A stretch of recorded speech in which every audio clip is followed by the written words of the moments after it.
Assalamu alaikum. Mekendеш Media YouTube kanalının көрүүчүлөрү. Саламатсыздарбы?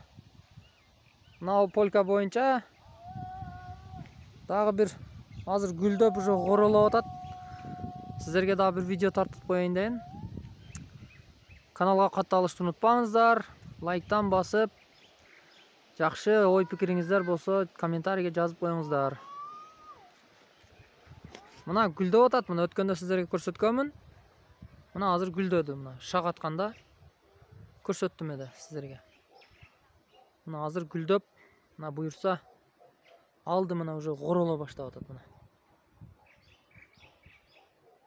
Мына гүлдөп атат. Мына полька. Мына.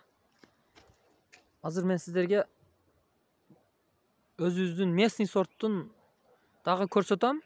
Экөөнүн айырмачылыгын көрөсүздөр. Мында байкасаңыздар, ошо өткөндө көрсөткөндөй, ошо бир канатыдан эле 25-26 мындай шактар аткан эде. Мыналар эми өсүп атканда көрсөткөм. Азыр мына гүлдөдү.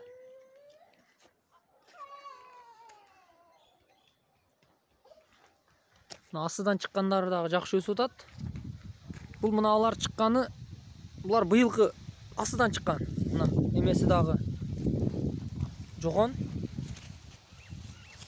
Мына сөмөйүмдөн эле кичинен ичкераак экен. Немеси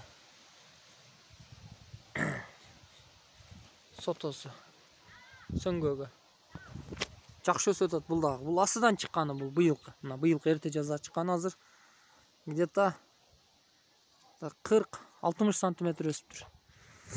Андан сырткары мыналар горолоп атат. Мына көрдүңүздөрбү? Горо бүт горо. Гүлдөп атат, то есть.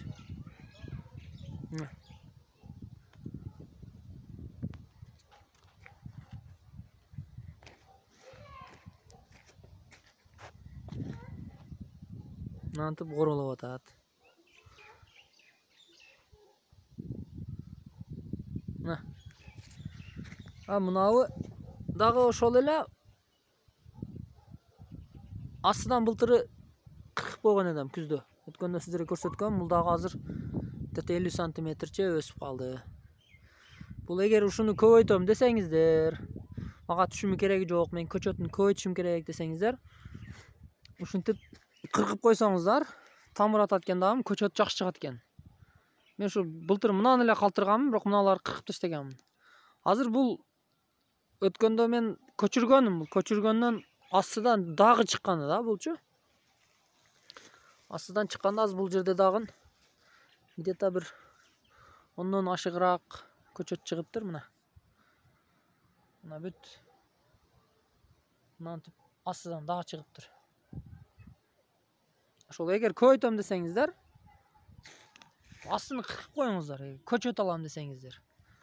Көчөттү өтө жакшы берет экен. Көчөт алам десеңиздер, ошентип астын кыркып таштаңыздар. Анан мындай экспериментке калтырам десеңиздер, мынантип астыдан кыркпай калтырып койсоңуздар, мынантип сиздерге дагы буюрса жакшы түшүм берет. Мындай жакшы эме аласыздар. Айрыкча быйыл Кыргызстан боюнча көпчүлүк полька экти окшойт. Ошого полканы эге бериңиздер демокчумун мен. Сиздер дагы эгип жакшы түшүм алып, байыңыздар, дыйканчылыкка кызыгыңыздар. Өзү биз мындай бир нерсени арт кимден эле угуп алып, бул болот экен, болбойт экен деп эле өзүчө эксперт болуп кетет экенбиз да. Ошон үчүн мен дагы ошого сиздерге окшоп эле ойлонуп, анан былтыр ошол бирөөдөн эгип көрөйүнчү деп эле эктим да. Жыйынтыгы жакшы болду. Энди жер жоктугуна байланыштуу быйыл дагы бирок заказ кылдым Клуб Малинадан. 150 штук алдым мен, жер жоктугуга байланыштуу. Алар дагы жакшы эле өсүп атат. Эми бирок даамыга айта кетсем, былтыры даамыны көргөнмүн. Бирок местный чындыгында местный сортко жетпейт экен, даамы боюнча. Себеби биздин местный сорт баягындай сочный болот экен да. Кантуулугу дагы жогорураак болот экен мыналарга салыштырмалуу. Бул кичине сухойраак болот экен, бирок бул транспортировкага жакшы болот экен. Даамы дагы анчалык эле баягындай эмес.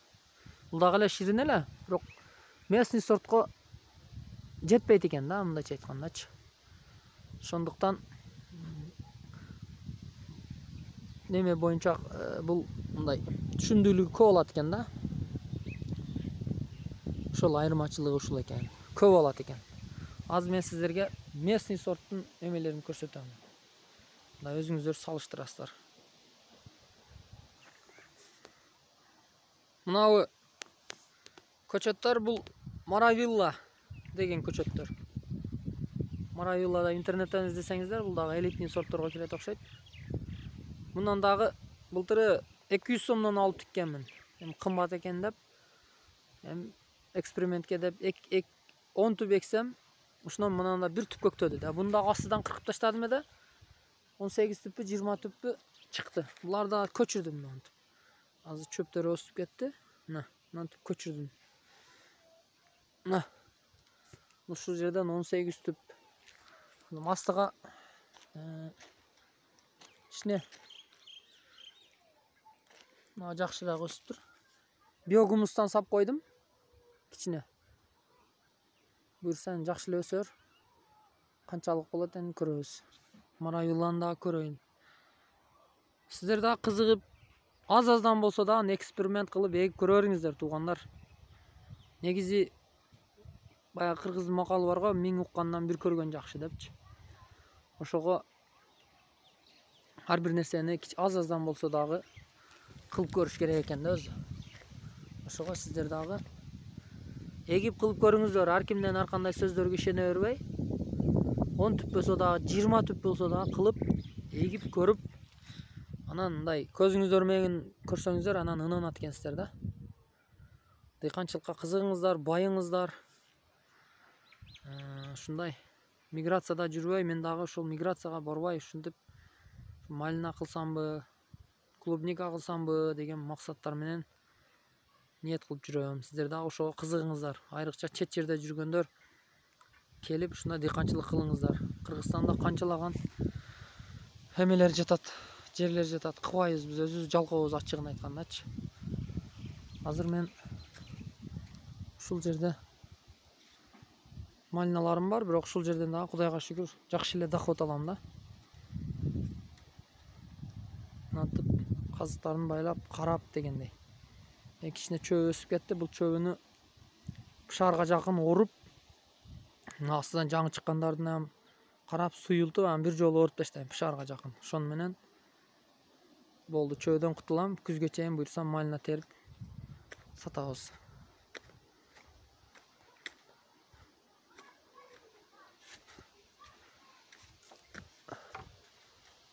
Мына.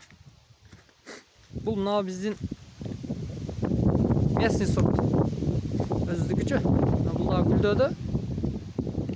Бирок мына көрүп атасыздарбы? Мен жаман дебейм мунучу. Негизичи. Бирок жакшы эле. Бирок салыштырмалуу азыраак алат экен да булчу. Мына көрдүңүздөр, бул суюкта. Мына бир немесинен эле мына 2-3 жерден эле алган. Эми жаман дебейм, бирок мен көз карашымда салыштырмалуу эме экен да.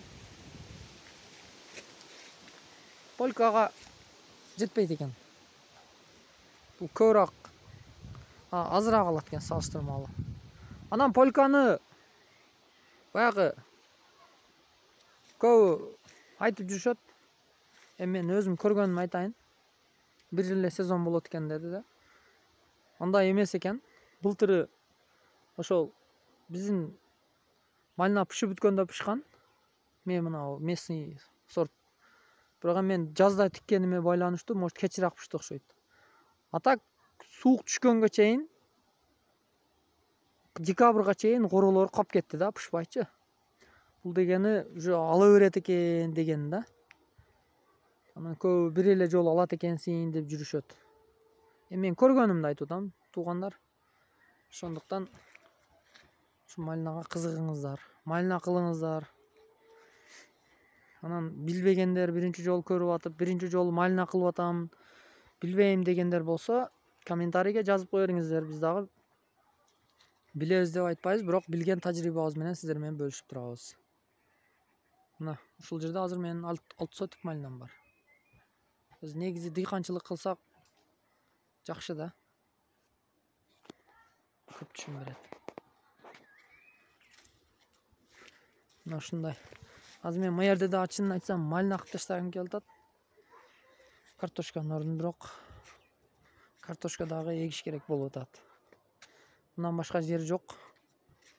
Эшик алдыга. Бирок ушул жерден дагы мен азыр мына 60 күндүк эрте пышар картошка эккенмин.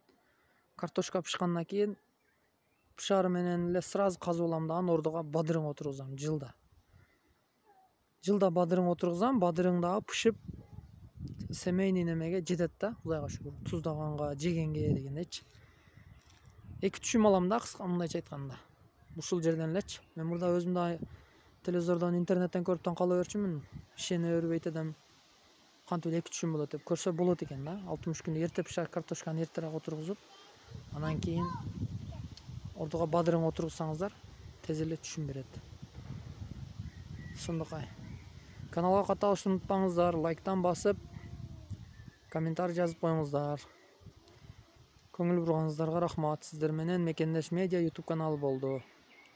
Биз менен дайым бирге болуп, биздин каналды көрүп туруңуздар. Сиздерге пайдалуу видеолорду буюрса чыгарып турабыз.